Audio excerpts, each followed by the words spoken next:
Boa noite, gente. Estão felizes? Amém. Então, na última aula, a gente estava continuando nosso estudo sobre antropologia, né? Ou doutrina do homem, para ficar mais fácil.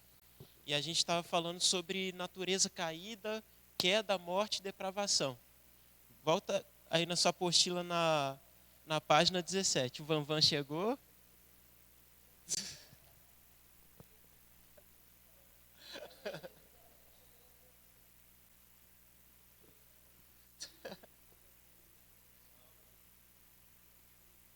Então, a gente estava falando que houve uma intervenção na história, né? Em que o homem caiu e esse homem começou a ser contra Deus, a andar contra Deus. O homem se tornou um ser anti-Deus, ou seja, ao contrário a tudo aquilo que Deus estabeleceu, o homem começou a traçar uma rota completamente diferente. A gente viu em Gênesis 6 que Deus se arrependeu de ter criado todas as coisas, não se arrepender de voltar atrás, mas se arrepender de uma profunda tristeza. A gente viu que o princípio da queda não foi apenas uma desobediência, mas foi um ato de incredulidade mediante algo que Deus decretou. Então, ao homem ter sido incrédulo, o orgulho entrou no coração, junto com o orgulho, a desobediência, as outras coisas. Então, o homem caiu, o homem começou a querer governar sobre outras pessoas, o homem começou a gerar dentro de si sentimentos de egoísmo, avareza, sentimentos de orgulho e toda a sorte de maledicência e de mal que a gente puder imaginar. E aí a gente parou aí na página 17, no segundo parágrafo.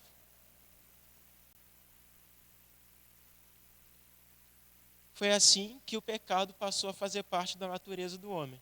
O afastou de Deus e o colocou, mesmo vivo, em uma condição de morte. O pecado é uma semente maligna que envenena a natureza do homem, fazendo com que ele deixe de ser quem era originalmente.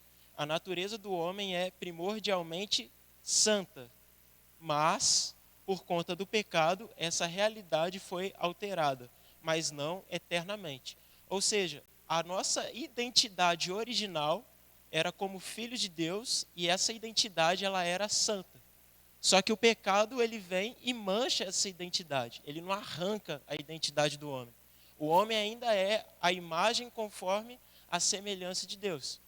Só que o pecado fez com que essa nossa identidade de filhos, de imagem e semelhança de Deus, o pecado fez com que essa imagem, essa semelhança fossem distorcidos. É como se eu pegasse a minha identidade aqui na minha carteira e jogasse ela numa lama e aí essa lama cobrisse essa identidade. Então, o pecado fez com que eu e você ficássemos sujos, inimigos, corruptos diante de Deus. Por isso que em Jesus nós somos feitos justos diante de Deus. Então, a nossa justificação não vem através de um método que eu venha criar, não vem através de uma barganha que eu queira fazer com Deus, mas eu sou justificado pelo sacrifício de Jesus na cruz. Amém? E a esse nome, esse tipo de queda, a gente dá o nome de depravação total. Charles Spurgeon ele fala que o homem nada mais é do que um ser totalmente depravado que esteve diante de Deus, mas por conta do seu próprio desejo decidiu viver com os porcos. Então, a isso nós damos esse nome, depravação total, ou seja, não há nenhum homem bom, nenhum sequer. Não há quem faça o bem, não há alguém justo diante de Deus. E aí, sempre que a gente fala isso, já pergunta, mas Carlos, tem pessoas aí que fazem um bem para as pessoas, tem gente dando comida para morador de rua, tem gente ajudando a velhinha a atravessar a rua. O nome disso é graça comum. A graça comum é a graça que Deus derramou sobre a terra, que faz com que as coisas não entrem no colapso, não entrem no caos total. Então, a graça comum é o que sustenta aquilo que o homem consegue fazer de bom. De si mesmo, o homem não consegue produzir nada de bom. Mas por causa da graça comum, que é diferente da graça salvadora, a graça comum sustenta todas as coisas para que o homem não cause mais caos. A graça salvadora é a graça que se manifesta através da vida, morte e ressurreição de Cristo, que a gente chama de evangelho. Continuando. O apóstolo Paulo, oferece bases para essa doutrina em Romanos 3, do 9 ao 18, a gente leu na aula passada, nos ensinando que todo homem, primeiramente, nasce debaixo do pecado, por consequência da herança de Adão, com natureza caída. Romanos 3, 23, se você quiser anotar aí na sua apostila, todos pecaram e destituídos ou separados foram da glória de Deus. Nem mesmo os judeus, cumpridores exímios da lei, seriam considerados santos em si mesmos. Ou seja, nem mesmo aquele povo que foi predestinado por Deus, ou seja, a nação de Israel, que foi separado por Deus, se eles não nascerem de novo, eles não vão adquirir a salvação. O povo que Deus ama, o povo que Deus separou, o povo o qual Deus fez sua primeira aliança, se até eles não se arrependerem e reconhecerem que Cristo é Senhor e Salvador, que Cristo ressuscitou dentre os mortos, eles também estarão em condenação e eles estão no mesmo estado que nós estávamos antes de Jesus, em estado de depravação. Apenas um novo nascimento poderia reverter os efeitos da morte e do pecado sobre a humanidade. Abre sua Bíblia aí em Romanos capítulo 6.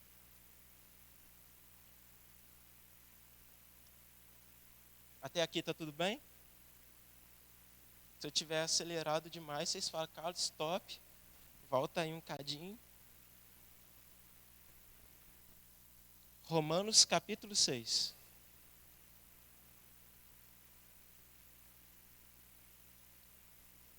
Que diremos, pois? Permaneceremos no pecado? Aleluia!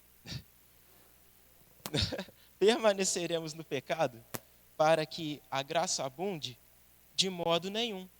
Nós, que estávamos mortos para o pecado, como viveremos ainda nele? Ou não sabeis que todos quanto fomos batizados em Jesus Cristo, fomos batizados na sua morte? De sorte que fomos sepultados com ele pelo batismo na morte, para que, como Cristo foi ressuscitado dentre os mortos, pela glória do Pai, assim andemos nós também em novidade de vida. Porque se fomos plantados juntamente com ele na semelhança de sua morte, também o seremos na da sua ressurreição. Sabendo disso, que o nosso homem velho foi com ele crucificado, para que o corpo do pecado seja desfeito, para que não sirvamos mais ao pecado. Porque aquele que está morto está justificado do pecado. Ora, se já morremos com Cristo, cremos que também com ele viveremos, sabendo que, tendo sido Cristo ressuscitado dentre os mortos, já não morre, a morte não mais tem domínio sobre ele. Pois, quanto a ter morrido de uma vez, morreu para o pecado, mas quanto a viver, vive para Deus. Assim também, vós, considerai-vos certamente mortos para o pecado, mas vivos para Deus em Cristo, Jesus nosso Senhor. Não reine, portanto, o pecado em vosso corpo mortal, para lhe obedecerdes em suas concupiscências ou desejos desenfreados. Nem tampouco apresenteis os vossos membros ao pecado por instrumentos de iniquidade, mas apresentai-vos a Deus como vivos dentre os mortos, e os vossos membros a Deus como instrumentos de justiça.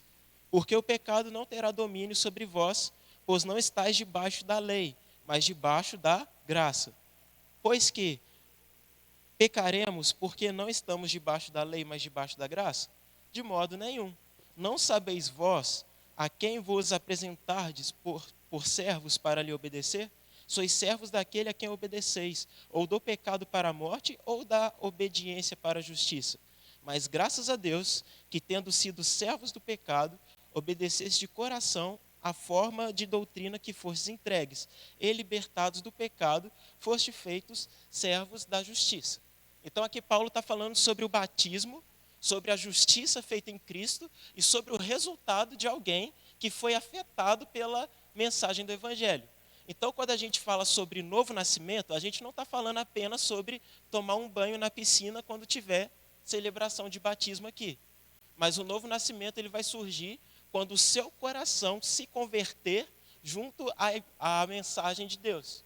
Então, eu só consigo nascer de novo se a mensagem do Evangelho afetou meu coração.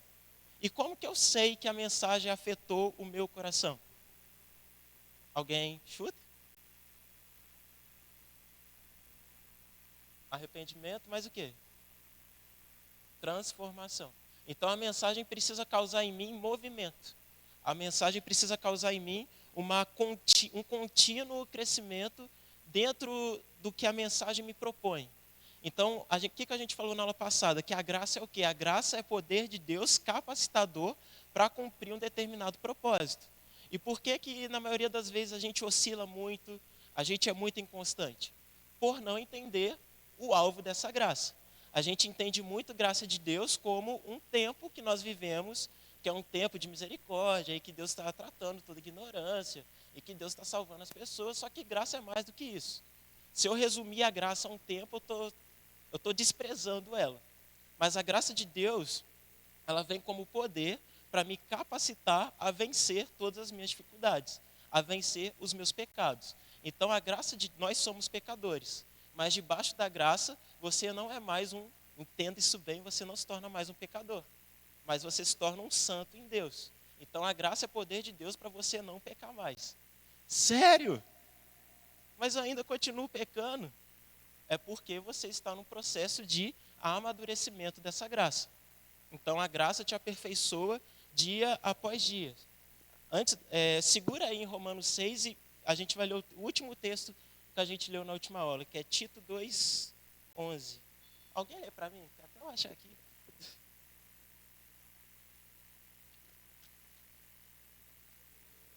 Tito 2:11.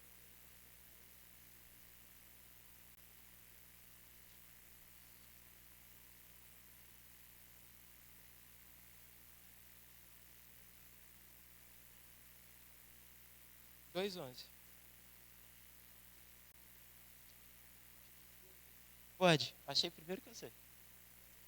Pode ir.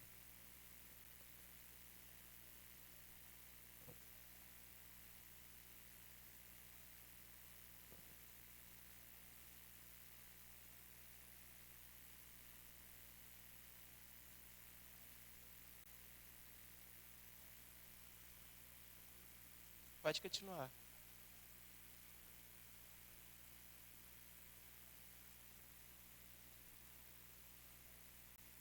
Amém. Até aí, obrigado.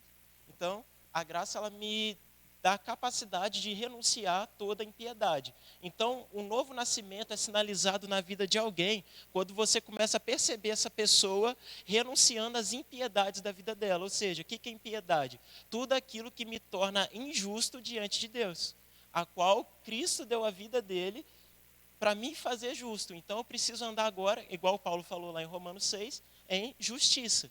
E eu começo a andar em justiça a partir do momento em que eu nasço de novo.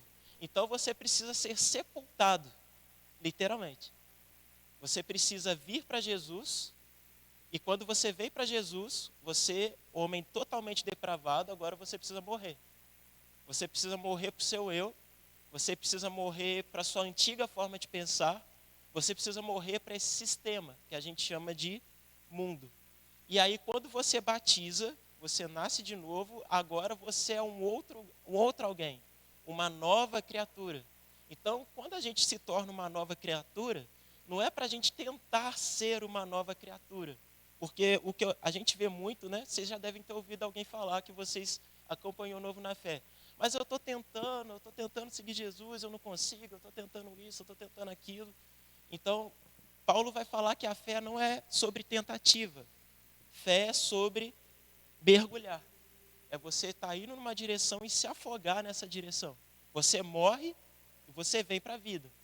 Você morre, você tira uma roupas mortas, e agora você se reveste de Jesus Cristo.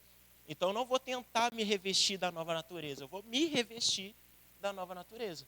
Então não é sobre tentativa, mas é sobre eu entrar no novo entendimento, numa nova forma de pensar, que Deus estabeleceu para que eu e você andássemos em justiça. Deu para entender que é novo nascimento? Então, nós morremos, nascemos com Cristo e agora a gente precisa reorientar nossa vida. Antes depravados, agora justos. Não justos por si próprio, mas justos porque alguém se fez justo por mim e por você. No final do relato da queda, o Senhor Deus providenciou novas vestes a Adão e Eva, feitas de pele de animal. Isso nos aponta para uma realidade que aconteceria em Cristo. Era necessário haver um sacrifício que cobrisse a vergonha e a culpa do homem e o revestisse da vergonha da figueira, para uma vida nova, baseada num sacrifício superior. Então, a gente viu que a pastora Maria Lúcia leu ali Tito 2, e aí, como que eu permaneço na graça? Se a graça é o que me faz renunciar toda impiedade, e mesmo com a graça é difícil renunciar algumas impiedades, como que eu permaneço nessa graça? Aí entra o versículo 13 e 14 de Tito 2, aguardando a bendita esperança. Ou seja, um sacrifício superior, uma esperança superior. Se a morte de Cristo foi superior para remover o pecado de um homem, a vinda de Cristo é superior para fazer o coração de um homem permanecer firme na esperança. Então, se eu não tiver uma esperança superior, acima do padrão comum, eu não vou conseguir permanecer na nova vida em Cristo. Se eu não tenho esperança de que Jesus, de fato, está consumando um plano na terra, não só na minha vida, mas em todo o mundo, algo que está além da expectativa da minha própria vida, eu não vou permanecer. Porque com o tempo as coisas vão começando a deixar de fazer sentido. E aí vão começando a entrar as crises de fé, crise de identidade, crise existencial, porque a nossa esperança está limitada. Nossa esperança está limitada àquilo que nós vemos, ou segundo, às vezes, o que nos é ensinado, aquilo que nós recebemos de Deus. Mas até as bênçãos de Deus são passageiras. As bênçãos de Deus, elas são como, coloca entre aspas, recompensas para esse tempo. Mas as bênçãos de Deus não é algo que fundamenta uma raiz no seu coração. O que fundamenta uma raiz no seu coração é um plano eterno que está além dessa vida. Ou seja, uma salvação superior, um sacrifício superior para uma esperança e uma expectativa superior. Então, o que Paulo vai falar em 1 Coríntios 15, a gente falou isso também na aula passada, sobre as pessoas que têm a sua esperança baseada só naquilo que vê. Essas pessoas, e nós, se fôssemos assim, seríamos os mais dignos de piedade. Porque não há salvação de pecados, não há redenção, não há esperança, não há nada. Comamos e bebamos e amanhã morreremos. A gente falou aqui sobre a questão do niilismo, né? Sobre ter uma vida sem propósito. Então, nesse lugar de superioridade a qual Cristo está e nos propôs, é que nós permanecemos na graça e crescendo constantemente nessa graça. 1, 2, 3, 4, 5, 6 parágrafo. Isso aconteceu de uma vez por todas em Cristo Jesus, o Cordeiro que morreu por nós, para nos revestir de uma nova vida, um novo sopro de vida do Espírito sobre nós, sendo devolvidos à comunhão com o Pai. Assim, em Cristo, há a possibilidade real de um homem deixar essa condição de depravação e morte, recebendo a salvação e a nova vida. Quando isso acontece, passamos a ser participantes da natureza de Deus outra vez, de modo que o velho homem foi crucificado e a natureza pecaminosa destruída, para dar lugar a uma nova natureza santa. Isso não significa que não erraremos mais ou não pecaremos, mas que não viveremos debaixo desse jugo como escravos, até termos nossos corpos glorificados e a santificação da vida de Cristo, na vinda de Cristo for completa. Mesmo o homem completamente livre da natureza caída está sendo aperfeiçoado e aprendendo a caminhar com Cristo. Aleluia! Então, nós vimos nesse contexto de depravação que nós estávamos completamente separados de Deus. Agora em Cristo nós temos paz com Deus. Mais do que paz com Deus, nós podemos ter comunhão na mesa de Deus. Nós podemos nos assentar com o nosso Pai. Nós podemos nos achegar com ousadia ao trono da graça. Então, por causa de Jesus, nós somos tirados de um contexto de queda e depravação para um contexto de familiarização. Ou seja, agora eu faço parte da família de Deus. Agora eu faço parte do corpo de Deus. Agora a oração de Jesus pode se cumprir em nós, para que todos sejam um, assim como eu sou um em ti. Então, por causa de Jesus, hoje eu e você podemos ser um com Deus. E além de ser um com Deus, podemos ser uns com os outros. Dessa forma, as consequências do pecado adâmico em Cristo são completamente redimidas. Ele ressignificou o papel da mulher na família, devolvendo a dignidade que o pecado tirou não somente dela, mas de todas as mulheres que nascem de novo do Espírito, não sendo mais subservientes, mas submissas e, de novo, idôneas. Da mesma maneira, o homem em Cristo é reposicionado em seu lugar de governo no lar e sobre a terra, não mais precisando de se esforçar para viver, mas desfrutando de comunhão e vivendo por meio de Cristo. Aí, próxima página, página 18, a natureza e o propósito do homem. Então, quando nós entramos na nossa era pós-moderna, na história a gente passa por vários movimentos. E uma das coisas que começa a acontecer é o homem se colocar novamente no centro das coisas. O homem se colocou no centro na queda. Essa matéria é triste, gente. O homem se colocou no centro na Torre de Babel, mesmo depois de Pentecostes, a descida do Espírito Santo, a mensagem do Evangelho propagada, a igreja bombando, chegou em mais um período em que o homem começou a vacilar de novo. E esse período começou a surgir um movimento que chama movimento humanista, que começou a surgir por volta do século 17, 18, com um movimento político-social chamado Renascimento. E no Renascimento, eles queriam tirar a religião, tudo que se pensa sobre Deus de lado, deixar essas coisas são besteiras, vamos deixar a igreja de lado, religião de lado, vamos ir para a razão, vamos pensar filosoficamente, vamos pensar, construir algo que pensando e construindo pela razão, a gente chega a Deus. O nome desse movimento foi Renascimento, e onde o homem começou a se colocar no centro, num período mais moderno. Então, hoje a gente vê o resultado nas nossas igrejas e nos movimentos cristãos que há no Brasil. A maioria das pregações que a gente vê são centradas em nós mesmos, vocês já repararam? Então, o homem, como a gente falou também na aula passada, começou a construir um Deus para si. Começou a construir uma religião para si. A gente pega o Deus verdadeiro que escreveu algumas coisas nesse livrinho, distorce e faz esse Deus virar... Você vira dono desse Deus. Você é Deus do Deus. Tipo assim. Então, o humanismo faz com que a gente tire Deus do centro e nos coloque. Sendo que a palavra ela nunca foi antropocêntrica. O que é antropocêntrico? Antropos, homem, de antropologia. Centrismo, centro. Então, a palavra sempre foi teocêntrica. Ou seja, Deus no centro, o plano de Deus no centro, nada de homem no centro. Então, quando essa visão antropocêntrica mudou até a nossa forma de interpretar as Escrituras. Vocês já repararam que a gente lê a palavra para a gente buscar uma palavra para a gente? Vocês sabiam que o fruto dessa fala é um fruto de antropocentrismo? Você tá pensando em buscar uma palavra na palavra para você mesmo. Mas você não está pensando em buscar uma palavra para conhecer a Deus ou para perceber aquilo que Deus está fazendo nesse momento da história. Ah, eu vou no culto para ser cheio. Mas você nunca parou para pensar, eu vou no culto para oferecer um sacrifício agradável a Deus.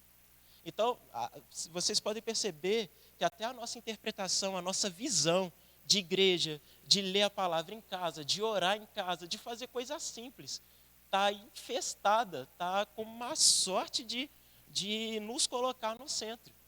Ou seja, tudo que nós fazemos, nós queremos nos colocar de alguma forma e aos poucos ir removendo Deus disso. Só que como antes, os caras eram até mais sofisticados, né? Que eles pensavam, colocavam muito essa questão da razão em cima da questão de Deus e ia removendo Deus aos poucos. Hoje a gente mistura esse desejo de remover a Deus, só que a gente coloca um pouquinho de sincretismo. O que é sincretismo? É misturar um tipo de espiritualismo ou um tipo de espiritualidade com aquilo que a gente quer que nos agrade. Então, a gente distorce a palavra e a gente tira Deus do lugar que ele deveria ter como primazia. Vamos lá. Exatamente. Nós criamos o outro evangelho, como diz Paulo. Vivemos em um ambiente social pós-moderno e uma das principais filosofias atuais é o humanismo, ou seja, o homem como centro de todas as coisas. Sabendo que tal alegação é contrária às Escrituras, devemos entender quem o homem realmente é segundo a Bíblia, para não acomodarmos nosso pensamento às filosofias desse século. Partindo do princípio que Deus é criador do homem, nesta aula abordaremos conceitos relevantes a respeito da natureza do homem e sua queda no Éden. Primeiro ponto, natureza do homem. Antes de haver céus e terra, a Trindade na pessoa do Pai, do Filho e do Espírito já existia.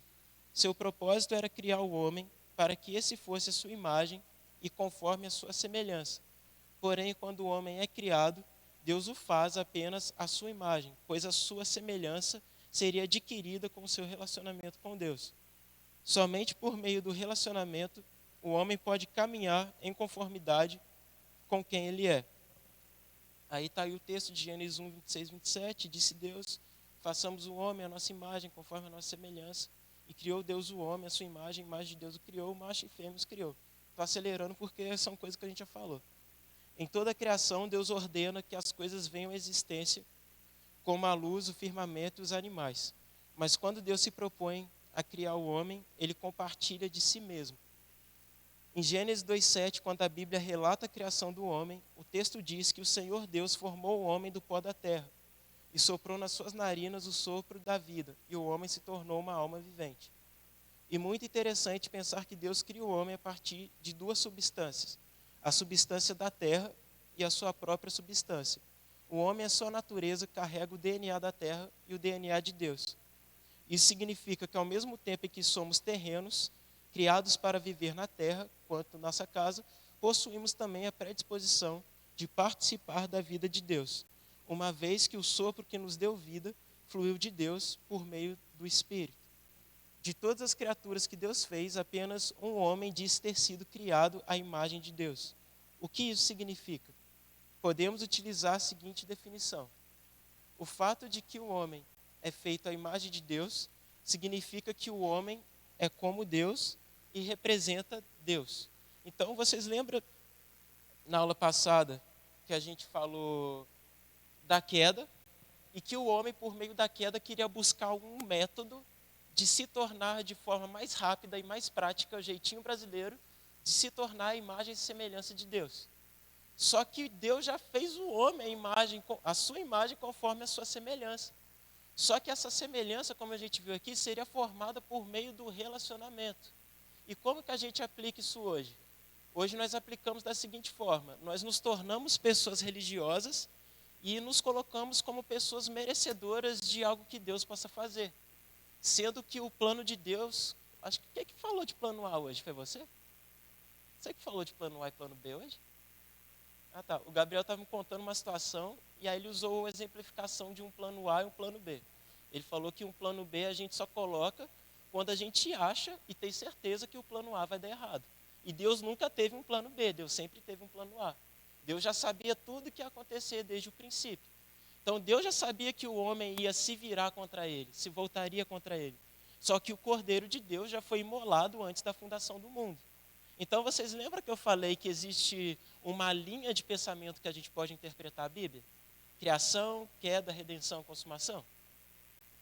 A gente poderia colocar essa linha do tempo assim: redenção, criação, queda, redenção de novo e consumação. Porque se vocês pararem para perceber, a redenção de Deus veio antes da criação. Por que a redenção veio antes da criação? Porque Deus já sabia o que ia acontecer, por causa da sua onisciência, mas mesmo ele sendo Deus santo, um Deus justo, ele já redimiu o homem antes da fundação do mundo. O Cordeiro de Deus imolado antes da fundação é o perdão de Deus preparado antes da queda.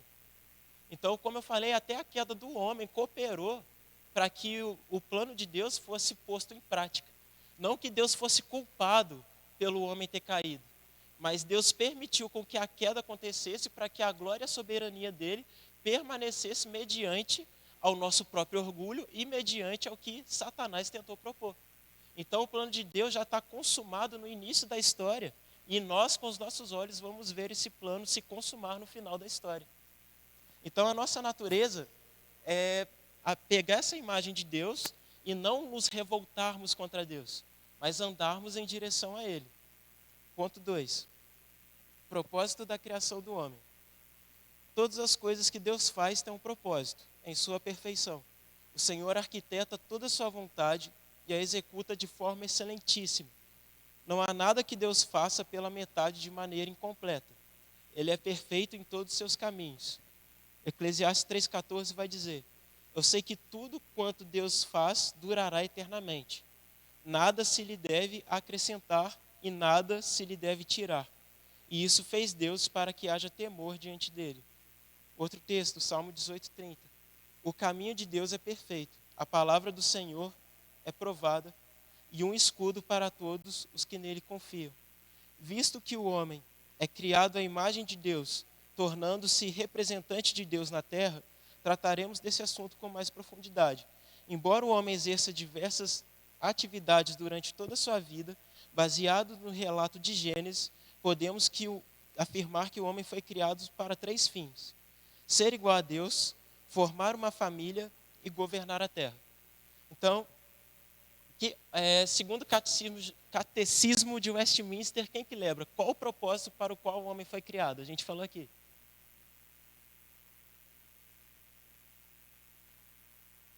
Ih, deu ruim. O homem foi criado para glorificar a Deus e alegrar-se nele para sempre. Um dia eu vou trazer uma cópia aqui para vocês vão gostar. Então, nós fomos criados para glorificar a Deus em primeiro lugar. Você foi criado para a glória de Deus. Você não foi criado para ser um ser depravado. A gente falou todo esse contexto de depravação, de queda, só para a gente entender quem nós somos, se Deus não nos tivesse nos salvado. Mas agora eu quero que você abrace sua identidade para o propósito que você nasceu. Você nasceu para glorificar a Deus. E você nasceu para se alegrar em Deus. Deus não criou você para você ser um ser amargurado, com a expressão que eu gosto de usar, com que tem cara de que foi batizado no limão. Você foi criado para reproduzir a imagem de Deus, para reproduzir o caráter de Deus, para reproduzir a natureza de Deus. Então, não na plenitude de quem Ele é, mas sim na identidade que Ele te deu para você exercer, aqui e lá fora. Então, nós fomos criados para como manifestar a glória de Deus em todos os âmbitos. Seja na igreja, seja no meu trabalho, seja na minha escola, seja na minha faculdade. Sabe aquela separaçãozinha que a gente costuma fazer entre o sagrado e o secular? Ah, isso aqui é sagrado, isso aqui é secular. Isso não existe. O nome disso é dualismo. O que o dualismo faz? Ele pega uma situação e divide situação fica ruim. Ele pega uma realidade e divide ela em duas. Então vamos supor, esse canto aqui é o canto secular.